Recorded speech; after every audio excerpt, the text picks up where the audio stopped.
both locations. Let's speak now to Rina Shah, a political analyst and former senior aide to Republican members of Congress. Rina, welcome here to the programme. A shocking moment there in the US. When you heard about this, watched those images, take me through what you thought. My first reaction was tears in my eyes, actually.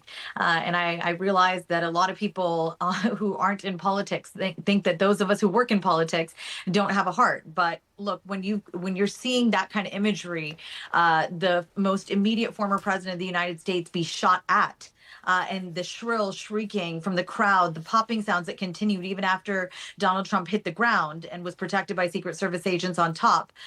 It was the kind of scene that I could have imagined some years ago, but it put out of my mind.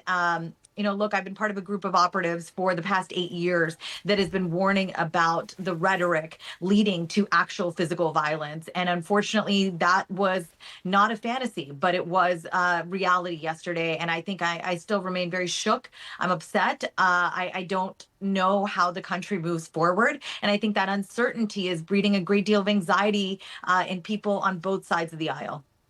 The House Speaker talked about dialing down the rhetoric, exactly the point that you are making. You would accept, though, that the rhetoric comes from both sides, because we were talking only about an hour or so ago to Richard Goodstein, a former advisor to the Clintons, and he went through the various posts, the various images from the former president, making the point that this has become central to what we've been seeing in US politics, and in his view, largely driven by the former president.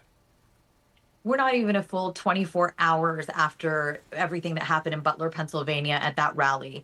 But I can very safely say that the former President Trump definitely kicked open the door to political violence, and it increased under his tenure in the White House. And so even though he was kicked out of the White House in 2020, he's really never left the podium. He still behaves in a very presidential manner, presidential meaning not in terms of decorum, but in terms of really acting like he's still in power, acting like he's the most fit, the better leader than Joe Biden.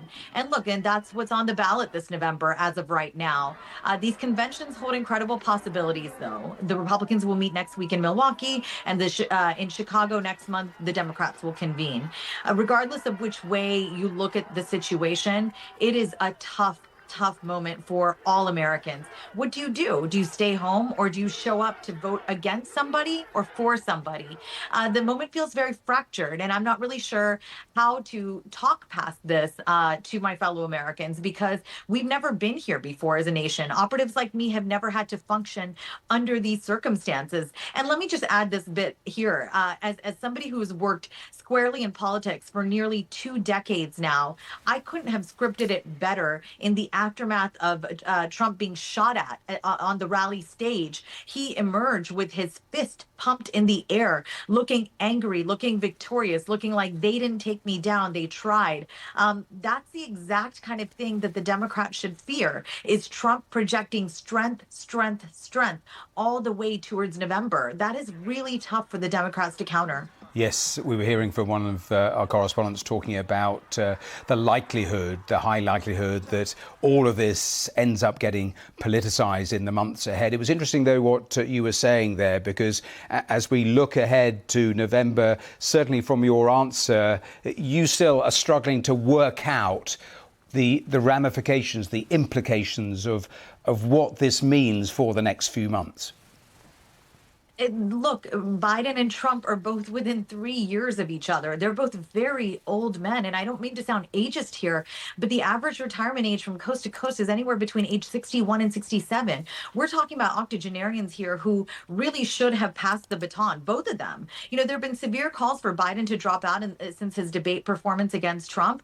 But, Trump should also be called on to drop out. Both of these men really need to look at the next generation of leadership. Our nation faces so many really challenges. The problems that we face are really great, and they require innovative new solutions that are rooted in some degree of how else can I put it than experience with new ideas, new technologies. Neither Biden or Trump can exhibit that. And I Yeah. think that's really problematic. And younger Americans are taking notice. I mean, this shooter is a 20-year-old shooter.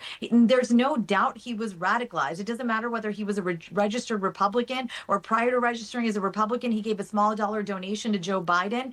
The reality is that young people are growing extremely, extremely frustrated with what our system is offering them. And there is time for a real change. So this week in Milwaukee, Trump's Yes. VP pick is more consequential than ever before.